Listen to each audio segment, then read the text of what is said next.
بعد فأعوذ بالله من الشيطان الرجيم بسم الله الرحمن الرحيم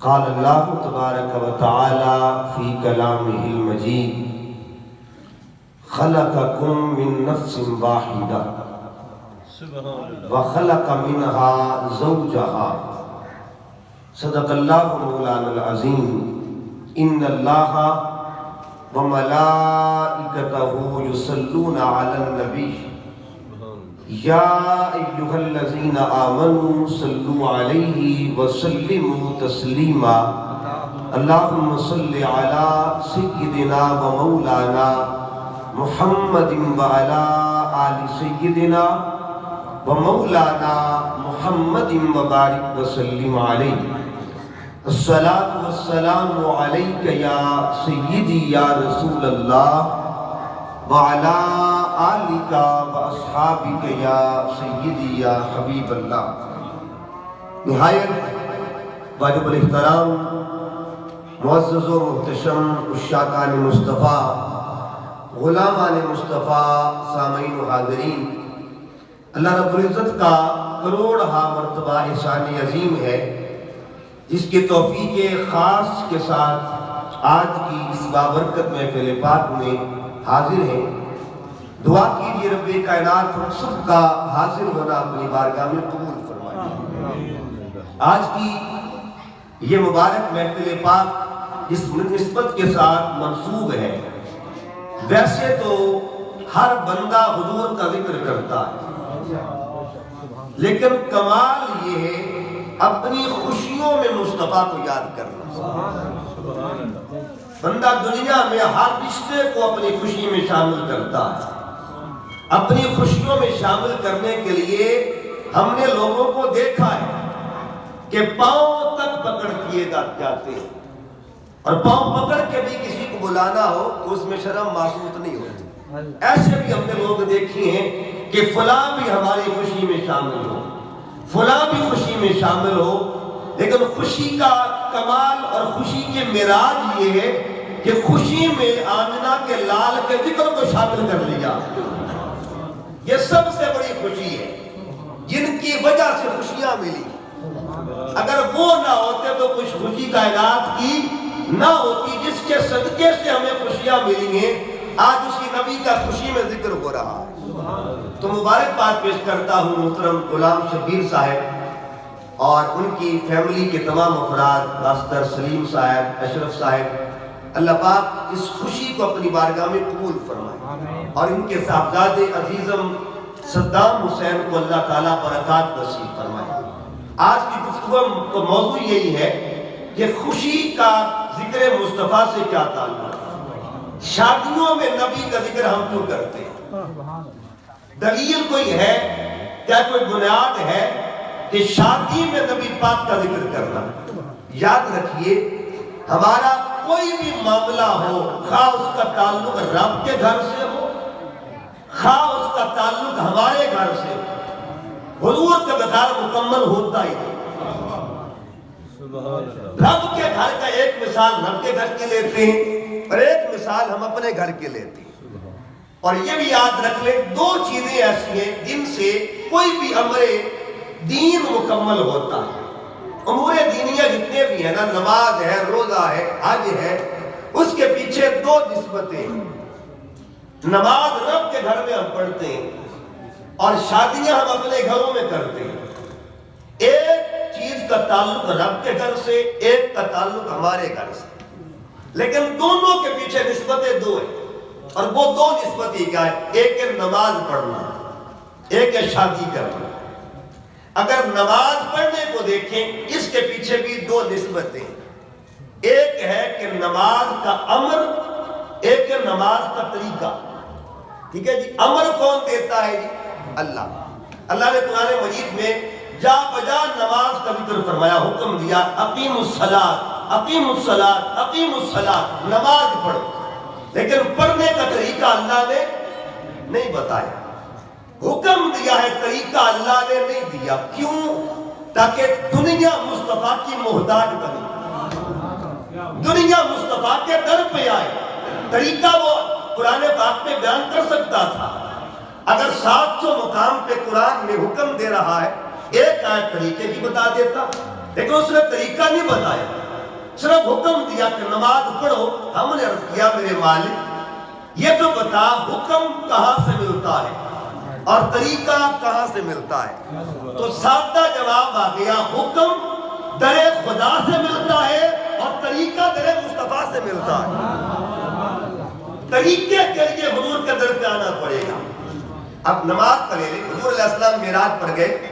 جب سرکار معراج پہ جاتے ہیں، آقا صلی اللہ علیہ وسلم کو اللہ نے نماز کا تحفہ عطا کیا.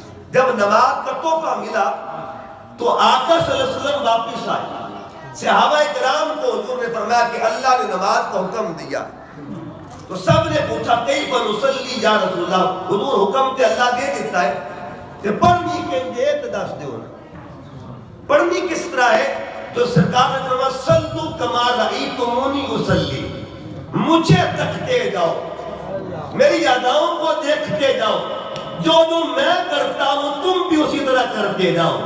ادا میری بنتی جائے گی، نماز رب کی بنتی جائے گی. میری اداؤں کے مجموعے کو نماز کہا جاتا ہے. اگر کوئی نماز کی تعریف آپ سے پوچھے نا، کہہ دینا ادائے محمد کا جمع کر لے تو نماز بن جاتی. حضور نے ہاتھ اٹھائے تکبیر بن گئی، حضور نے سر جھکایا رکوع بن گیا، سر زمین پر رکھا سجدہ بن گیا، حضور دو دانوں بیٹھتے ہیں تحیات بن جاتی ہے. مصطفیٰ ادائے کرتے گئے، اللہ نماز بناتا گیا.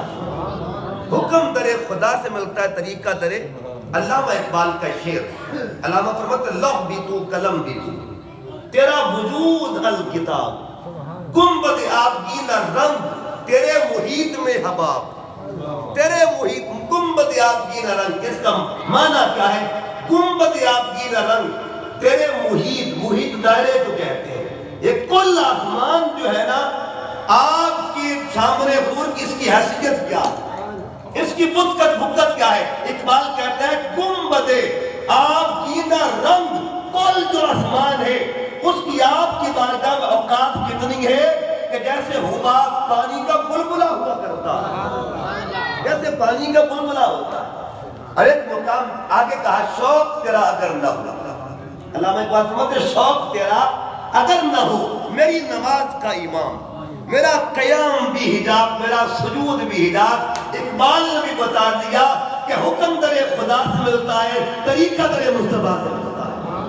علامہ اقبال پھر فرماتے ہیں کہ ازاں ازل سے تیرے عشق کا ترانہ بنی اور نماز تیرے نظارے کا ایک بہانہ بنی. نماز تیرے نظارے کا ایک بہانہ بنی.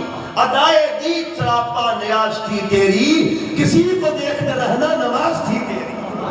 کہ مصطفیٰ کو تکتے جاؤ، جو مصطفیٰ کرتے جائیں بس اس کو آنکھوں میں جمع کرتے جاؤ. اسے نماز کہا. نماز یہ وہ عمل ہے جس کا تعلق ہمارے گھر سے. اچھا دوسرے عمل کا تعلق رب کے گھر سے. ہمارے گھر سے کیا ہے؟ اس کو ہم نکاح کہتے ہیں، شادی کہتے ہیں. قرآن مجید میں اللہ نے حکم دیا فَانْكِحُوا، نکاح کرو. یہ چوتھا پارہ ہے، نکاح کرو. اللہ پاک نے 5ویں پارے میں فرمایا نکاح کرو. یا اللہ نکاح کا حکم تو دے دیا ہے، طریقہ کہاں سے ملے گا؟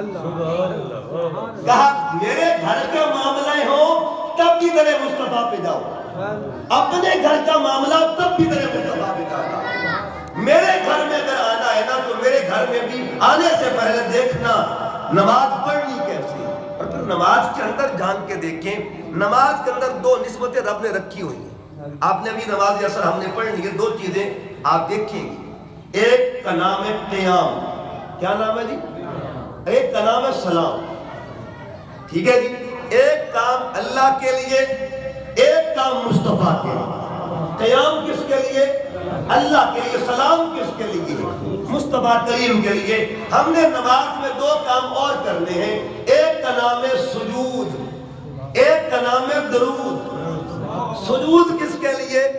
اللہ کے لیے. درود کس کے لیے ہے؟ کہا میری نماز میں 2 ذکر ہیں، ایک کو ذکر خدا کہتے ہیں، ایک کو ذکر محمد مصطفیٰ کہا جاتا ہے. نماز ہوگی مکمل تر. حضور کے بغیر نماز بھی ادھوری ہے. اگر سرکار کا ذکر شامل نہ ہو نماز بھی ادھوری ہے. علامہ اقبال فرماتے ایسی نماز سے گزر، ایسے امام سے گزر جس نماز میں مصطفیٰ کا پیار نہ ہو، جس نماز میں حضور کا ادب نہ ہو۔ ورنہ دیکھیے کربلا میں نماز دونوں جانب تھی، نماز دونوں جانب تھی، ادھر بھی نماز تھی ادھر بھی نماز تھی، ادھر بھی سجدے تھے ادھر بھی سجدے تھے، ادھر بھی التحیات تھی ادھر بھی التحیات تھی۔ سجدے دونوں جانب تھے لیکن امام دونوں جانب نہیں تھا۔ امام ایک ہی جانب تھا، جدھر امام تھا ادھر کمال تھا، اور جس طرف امام تھا اسے طبقہ حسینیت کہا جاتا ہے۔ تو نماز جو ہے بغیر حب مصطفیٰ والے مصطفیٰ مکمل ہوتی نہیں ہے۔ حکم دیا نکاح کرو، نکاح کا حکم ملا اللہ کی طرف سے۔ طریقہ کہاں سے ملا؟ آقا علیہ السلام فرماتے ہیں النکاح من سنتی، نکاح میرا طریقہ، میری سنت ہے۔ اور 4 سنتیں ایسی ہیں جو تمام انبیاء کا وتیرہ رہا، ہر نبی کی عادت۔ ان 4 سنتوں میں سے ایک نکاح ہے۔ حضرت آدم سے لے کے حضرت آدم سے لے کے آقا صلی اللہ علیہ وسلم کی ذات تک اللہ نے تمام انبیاء کو نکاح کا رتبہ عطا کیا ہوا ہے۔ عیسیٰ علیہ السلام کا معاملہ بھی ہونا ہے، انہوں نے دنیا میں تشریف لانا ہے، شادی بھی ہوگی، پھر معاملات بھی ان کے ہوں گے۔ عرض کرنے کا مقصد یہ ہے اللہ رب العزت نے کمال بخشا کہ ہر عمل کا 2 طرح کا زاویہ رکھ دیا۔ اس بات کو پھر ایک بات اور اینگل سے کرنا چاہتا ہوں۔ دیکھیے گا میں نے عرض کیا کہ امر خدا کا، طریقہ مصطفیٰ کا۔ امر کس کا؟ اللہ کا، طریقہ مصطفیٰ کا۔ نماز جب پڑھتے ہیں امر کس کا؟ اللہ کا، طریقہ کس کا؟ حج کرتے ہیں امر کس کا ہے؟ اللہ کا، طریقہ کس کا ہے؟ مصطفیٰ کا۔ اسی طرح روزے رکھتے ہیں امر کس کا ہے؟ اللہ کا، طریقہ کس کا ہے؟ مصطفیٰ کا۔ اسی طرح نکاح کرتے ہیں امر کس کا ہے؟ اللہ کا، طریقہ کس کا ہے؟ مصطفیٰ کا۔ لیکن ایک ایسا عمل ہے جس میں امر بھی خدا کا ہے، طریقہ بھی خدا۔ وہ عمل کون سا ہے؟ کوئی تو ایسا عمل ہوگا جس میں عمل بھی خدا کا ہے، طریقہ بھی۔ اگر عمل کی بات آئے تو اللہ فرماتا ہے میں بتاتا ہوں، اگر طریقے کی بات آئے وہ فرماتا ہے میں بتاتا ہوں۔ پڑھیے قرآن، جب درود کی باری آئی، درود کی باری آئی، عمل کون دے رہا ہے، طریقے کون بتا رہا ہے؟ اچھا یہ بھی کمال ہے قرآن مجید کا، یہ زاویہ دیکھیے ترتیب۔ اللہ نے درود کا حکم دیا بعد میں، طریقہ پہلے بتایا، حکم بعد میں دیا ہے۔ اب آیت ابھی آپ نے سنی، ان اللہ وملائکتہ یصلون علی النبی، اس حصے میں طریقہ بتایا جا رہا ہے کہ میں اور میرے فرشتے کرتے کیا ہے، مصطفیٰ پہ درود و سلام پڑھتے ہیں۔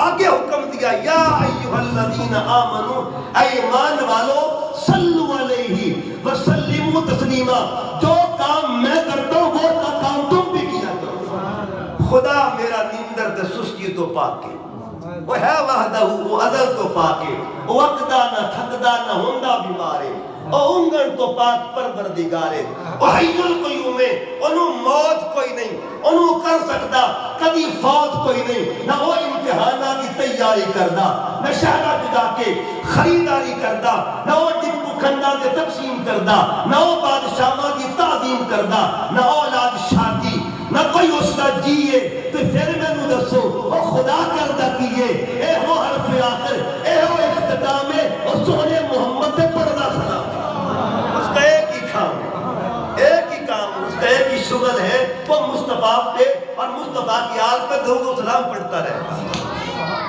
بات دور نہ نکل جائے، امر اور طریقہ۔ اللہ پاک نے قرآن مجید میں سورہ نساء اس میں فرمایا خلقکم من نفس واحدہ، شادی کہتے کس کو؟ شادی کی ڈیفینیشن کیا ہے؟ قرآن مجید نے بیان کی خلقکم من نفس واحدہ، فرمایا تمہیں ایک نفس سے پیدا کیا، ایک جان سے پیدا کیا، وخلق منها زوجہا، اور پھر اسی جان کی میں سے جوڑا بنایا، زوج کہتے جوڑے کو، جوڑا بنایا۔ ایک تنے تنہا فرد تھا، پہلا دلہا دنیا کا کون ہے؟ بشری کائنات کا پہلا دلہا اکیلا تھا۔ جب اس اکیلے دلہا کو اکیلے فرد کو اداسی محسوس ہوئی، اللہ نے جوڑا بنا دیا۔ پہلے دلہا کو آدم کہتے ہیں اور پہلی دلہن کو حوا کہا جاتا ہے۔ اچھا دلہا کا تعارف بھی کروایا جاتا ہے، دلہا کیوں ہے، کتنی پڑھا گیا ہے۔ اسی رب کو پوچھا رب کائنات دستے صحیح کائنات انسانی دا پہلا دلہا دا تعارف کی ہے۔ اللہ پاک نے دلہا کا تعارف کروایا قرآن میں، اور اس وقت کیونکہ دوسرا بندہ تو کوئی نہیں تھا، انسان تو کوئی نہیں تھا، پہلا بشر تھا وہ پہلا دلہا۔ اللہ نے فرشتوں کو جمع کر لیا، آؤ میں تو انہوں پہلے دلہے دی گل نہ سنا، پہلے دلہا کا تعارف نہ کرواؤں۔ اللہ فرماتا ہے انی جاعل فی الارض خلیفہ، پہلے دلہا کا تعارف ہے وہ میرا نائب بن کے آ رہا ہے، میرا خلیفہ بن کے آ رہا ہے۔ اللہ پاک نے جب یہ بات کی نا تو دلہا پہ اعتراض شروع کر دیا فرشتوں نے، اتجعل من یفسد فیہا، یا اللہ کہیں کوئی فساد تو نہیں کرے گا جس کو تو بنانے لگا ہے، ویسفک الدماء، خون تو نہیں بہے گا۔ اب اللہ نے اس دلہا کی وکالت میں خود فرمائی، فرمایا انی اعلم ما لا تعلمون، جو اس کے بارے میں جانتا ہوں وہ تم نہیں جانتے۔ اچھا ایک ہے دلہا کا علم کتنا ہے جی، کتنا پڑھا لکھا دلہا، یہ بھی قرآن پاک میں اللہ فرماتا ہے وَعَلَّمَ آدَمَ الْأَسْمَاءَ، جس کو اللہ خود سکھا رہا ہے، خود پڑھا رہا ہے۔ پہلا دلہا اس کا تعارف بھی کروا رہا ہے، اور اس کے ساتھ ساتھ تعارف صرف دعوے کے حد تک نہیں، دلیل بھی دے رہا ہے کہ میں خود اس کو پڑھانے والا ہوں، وہ مجھ سے بڑا ہوا ہے۔ جب یہ بات ہوئی نا اب اس دلہے کی تخلیق کا ذکر بھی ہو گیا، اس دلہے کی توقیر کا ذکر بھی ہو گیا، اس کی تعلیم کا ذکر بھی ہو گیا۔ اب کہا بتاؤں اس کا مقام کیا ہے، فرمایا اسجدوا لآدم، میرے آدم کو سجدہ کرو۔ یعنی پہلا دلہا جو تھا اللہ پاک اس کا تعارف کروا رہا ہے۔ اب شادی ہونے لگی ہے پہلے دلہا کی، اور یہ خاص بات کہ شادیوں پر ذکر مصطفیٰ شروع کس نے کیا؟ کوئی کل غلام شبیر صاحب سے پوچھ لگی آپ کے بچے کی شادی آپ نے محفل شروع کروا دی، یہ کہاں سے سیکھا ہے؟ تو آئیے قرآن حدیث سے جانتے ہیں۔ پہلا دلہا کی شادی ہونے لگی، جب شادی ہونے لگی نا تو شادی میں ایک واجب چیز ہوتی ہے جسے حق مہر کہا جاتا ہے، اور حق مہر کے بارے میں ایک مسئلہ بھی سن لیجیے۔ حق مہر جو ہوتا ہے وہ دلہن کا حق ہوتا ہے، اور شریعت کہتی ہے کہ بعض دفعہ ہمارے ہاں یہ ہوتا ہے ہمارے معاشرے میں کہ جب بچی کو حق مہر دیا جاتا ہے تو قریب عورتیں بھی بیٹھی ہوتی ہیں، کہتی پتر اس کو واپس کر دے، واپس کر دے، کوئی نہیں برادری دے معاملے باپ، یہاں تک کہ باپ بھی نہیں کہہ سکتا، ماں بھی نہیں کہہ سکتی بچی کو کہ واپس کر دے۔ شریعت ہے، شریعت میں طبیعت داخل نہیں ہوتی، شریعت کا غلبہ ہوتا ہے۔ یہ اتنا نازک مسئلہ ہوتا ہے شریعت کا۔ حق مہر کا معاملہ ہے، اللہ فرماتے ہیں اے آدم اگر حوا کے نزدیک جانا ہے تو حق مہر دینا پڑے گا۔ بس سنیا میرے پر حق مہر دے ہے کوئی نہیں، نہ میں نے کوئی کام شروع کیتا، نہ کوئی مزدوری، نہ میرا کام بھی کوئی نہیں شروع کیتا، یعنی یہ معاملے تھے، کچھ بھی کام نہ تھا، مولا حق مہر کہاں سے دوں؟ اب سنیے حدیث پاک، حق مہر کہاں سے دوں؟ امام سخاوی رحمۃ اللہ علیہ اوتھینٹک شخصیت ہے، آپ کی کتاب کا نام القول البدی، یعنی یہ وہ ہستی ہے جو 9ویں صدی ہجری سے جن کا تعلق ہے۔ فرماتے ہیں امہرا آدم علیہ السلام حوا علیہ السلام 10 صلوات علی محمد صلی اللہ علیہ وسلم۔ اللہ تعالیٰ فرماتے ہیں آدم اگر حوا کے قریب ہونا ہے حق مہر پیش کیا جائے، مولا حق مہر کیا دوں؟ فرمایا 10 مرتبہ میرے پاک محمد کا ذکر تو کر لے، شادی میں مکمل کروا دوں۔ شادیوں میں حضور کا ذکر کروانے والوں یہ ہمارے بابا کا طریقہ ہے، ہمارے بابا آدم کا طریقہ ہے۔ اب بابا آدم کی شادی مکمل ہونے کا وسیلہ کون بنا؟ بابا آدم کی شادی مکمل ہونے کا ذریعہ کیا بنا؟ پہلے دلہا کی شادی کا جو مکمل ہونے کا ذریعہ بنا اسے ذکر محمد مصطفیٰ کہا جاتا ہے۔ ہم سارے اس ذکر کی اولاد ہیں، اگر ذکر نہ ہوتا تو آدم قریب نہ جاتے، اگر نہ جاتے تو ہم نہ آتے، ہمارے آنے کا ذریعہ ذکر محمد بنا ہوا۔ اچھا پھر دیکھیے ہم دنیا میں آئے، ہمیں آتے ہوئے بھی یہ ذکر ملتا کہ نہیں ملتا؟ جب بچہ پیدا ہوتا ہے نا خوشی کتنی ہوتی والدین کو، یعنی اپنی خوشیوں میں نبی پاک کا ذکر کتنا ضروری ہوتا ہے۔ ادھر بچہ پیدا ہوا، گھر والے خوش ہیں، اللہ نے لال بخشا ہے، ساتھ ہی کہہ دیا مولوی صاحب کو بلا کے لاؤ۔ یہ بچے کو کیا سنانے لگے ہیں؟ کہا بچہ اللہ نے دیا ہے نا، خوشی ہے نا، تو اس کو اذان سنانی ہے، اس کے کان میں ذکر خدا بھی ہوتا ہے، اس کے کان میں ذکر مصطفیٰ بھی ہوتا ہے۔ جس کے جمن کے نبی پاک کا ذکر ہو سکتا ہے، وہ کی شادی کا ذکر کیوں نہیں ہو سکتا؟ جس کے دنیا میں آنے پر ذکر مصطفیٰ ہو سکتا ہے، اس کی خوشی میں یہاں پہ حضور کا ذکر کیوں نہیں ہو سکتا؟ پھر دیکھیے اس ذکر کا کتنا گہرا تعلق ہے۔ چلو یہ تو خاص اہتمام ہے نا، اگر کوئی عمومی طور پر بھی، عام طور پر بھی نہ بھی محفل کروائے، وہ بھی نبی پاک کے ذکر کے بغیر شادی مکمل کر سکتا نہیں۔ اب وہ ذکر کون سا ہے؟ وہ اس ذکر کو ذکر فعلی کہتے ہیں۔ ایک ذکر ہوتا ہے قولی، ایک ہوتا ہے فعلی۔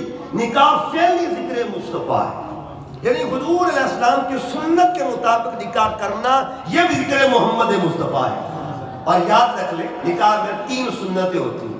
کتنی سنتیں ہوتی ہیں جی؟ 3 سنتیں ہوتی ہیں۔ اس کے 2 رکن ہیں، بعد میں 3 بھی بتائے۔ اس کے ارکان بھی ہیں، اس کے واجب بھی ہیں، اس کی سنتیں بھی ہیں۔ ایک سنت کیا ہے؟ خطبہ نکاح پڑھنا، یہ بھی سنت ہے۔ خطبہ نکاح پڑھنا یہ کیا ہے جی؟ سنت ہے۔ آؤ ذرا میں اس خطبے کی ذکر کر دوں جو نبی پاک کے نکاح پر پڑھا گیا کہ ذکر مصطفیٰ، شادی بھی مصطفیٰ کے، ذکر بھی مصطفیٰ کا۔ شادی بھی نبی پاک کی، پہلی شادی سرکار کی بی بی کے ساتھ ہوئی، اس ہستی کو سیدہ خدیجہ الکبریٰ کہا جاتا ہے۔ اور آقا صلی اللہ علیہ وسلم کی جب شادی ہوئی نا سرکار کی عمر 25 سال تھی، بی بی پاک کی عمر 40 سال تھی۔ یعنی ایک تو عمر میں بڑی تھی سرکار سے ظاہری طور پہ، ایک وہ بیوہ تھی اور 2 بچے بھی پیچھے سے لے کے آئی تھی، پہلے خامن سے 2 بچے بھی تھے۔ ایک دیکھیے یہ محبتیں ہوتی ہیں، حضور کی سیرت کا کمال دیکھیں، آقا صلی اللہ علیہ وسلم ان بچوں سے بڑا پیار کرتے تھے۔ جب آواز آتی نا تو حضور اٹھ کے کھڑے ہو جاتے کہ میرا حالہ آ رہا ہے۔ خدیجہ تو الکبریٰ کے پچھلے بیٹے کا نام حالہ تھا، او میرا پتر حالہ آ رہا ہے، میرا پتر حالہ آ رہا ہے۔ یعنی حضور علیہ السلام کو یاد کرتے تھے، محبت سے یاد کرتے۔ شادی ہونے لگی تو شادی کے وقت سرکار کی عمر 25 سال تھی۔ نکاح کس نے پڑھا تھا؟ اب وہ میں نکاح کا متن بیان کرنے لگا، ٹیکسٹ نکاح کا کیا تھا، اور اس بات کو بڑے بڑے علماء نے اپنی کتاب میں لکھا۔ بڑے صغیر میں سب سے پہلا بندہ جس نے حدیث رسول کا فروغ کا کام دیا، ان کا نام شیخ عبدالحق محدث دہلوی رحمۃ اللہ علیہ۔ ان کی کتاب مدارج النبوت کے اندر یہ مکمل خطبہ لکھا ہوا ہے۔ بڑے بڑے علماء سیرت جو ہے انہوں نے لکھا خطبہ کیا تھا، نکاح کس نے پڑھا۔ شادی مصطفیٰ کی ہے اور خطبہ علی کا بابا پڑھ رہا ہے، جناب ابو طالب خطبہ پڑھ رہے ہیں۔ اب خطبہ پڑھا کیسے؟ اس خطبے کا متن سنیے گا۔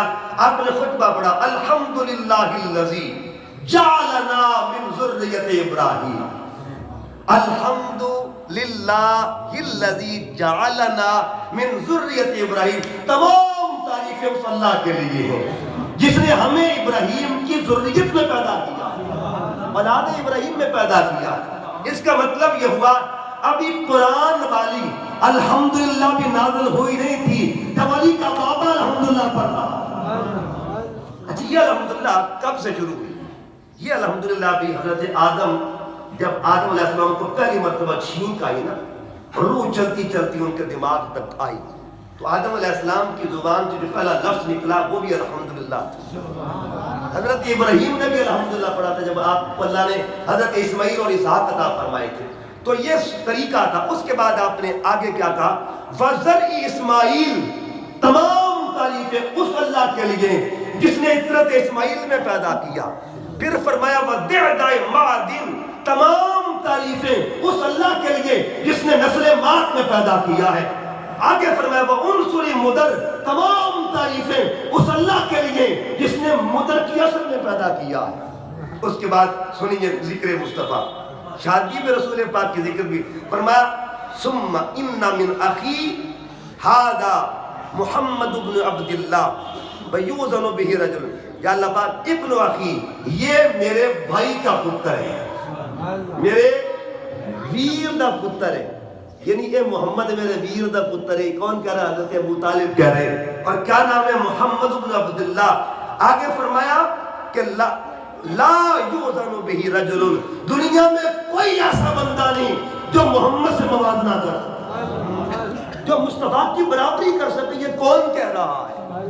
اس کا مطلب یہ ہوا علی کے بابا اس وقت بھی یہ کہہ رہے تھے یا مصطفیٰ خیر بنا تیرے جہاں کوئی نہیں، کنو کما تیرے جہاں کوئی نہیں۔ اچھا شادی پہ حق مہر حضور علیہ السلام کی پہلی شادی پہ کتنا ادا ہوا اور کس نے ادا کیا؟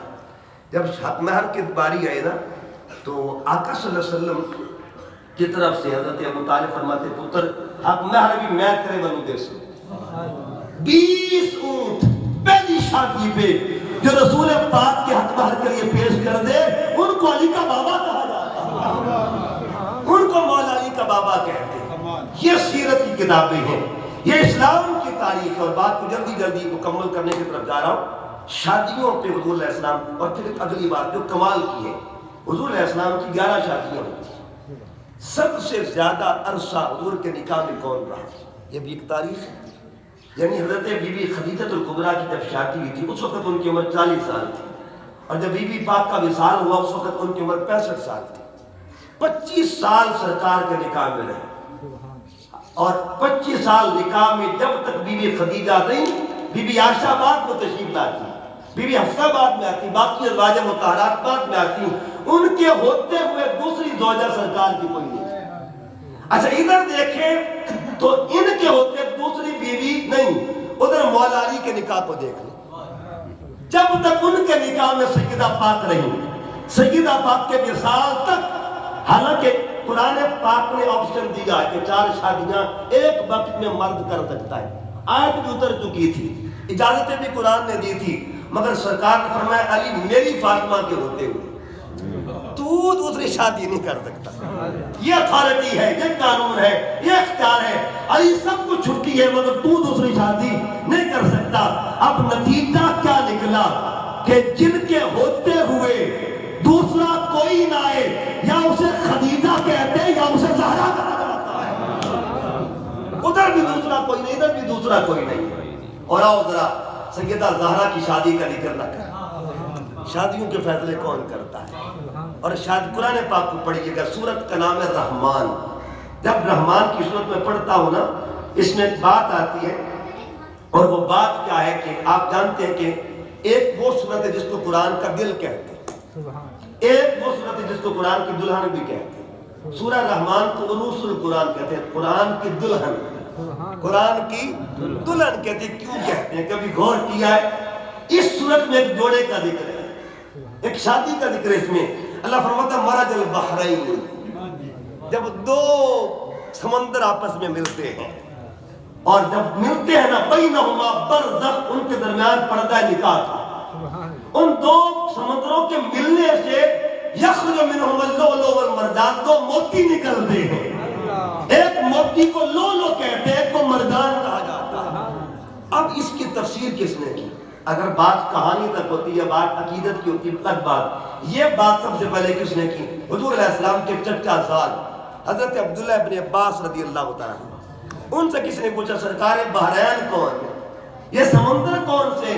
فرمایا ایک سمندر کو بحر ولایت کہتے ہیں، ایک سمندر کو بحر طہارت کہتے ہیں، ادھر ولایت کے سمندر، ادھر سے طہارت کے سمندر۔ ولایت کے سمندر کو مولا علی کہتے ہیں، اور طہارت کے سمندر کو بطور زہرا کہا جاتا ہے۔ دونوں ملتے ہیں، دونوں کے ملنے سے 2 موتی نکلتے ہیں۔ کون کون سے؟ اللؤلؤ والمرجان، لولو سے مراد امام حسن کی ذات ہے، اور مرجان سے مراد امام حسین کی ذات ہے، امام حسین کی ذات۔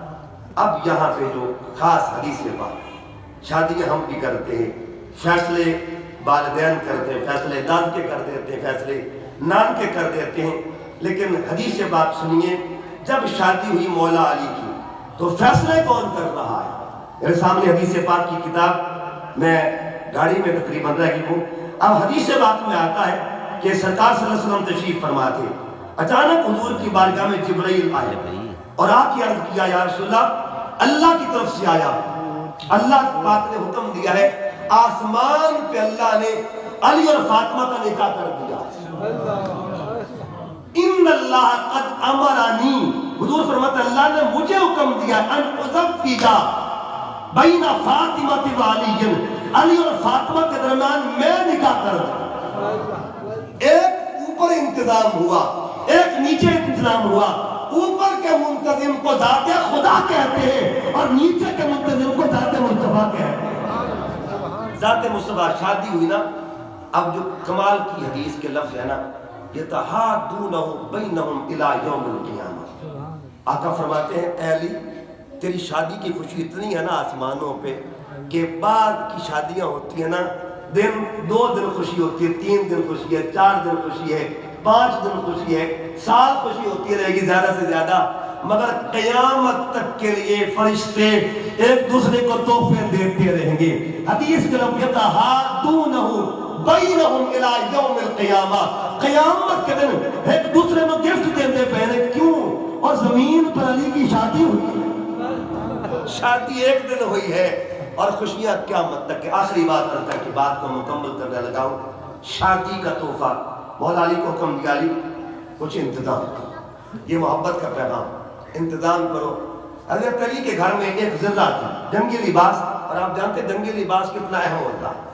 جنگی لباس کسی مجاہد کے لیے بہت بڑی دولت ہوتی ہے. حضور فرماتے ہیں اے علی کچھ انتظام کر نکاح کے لیے.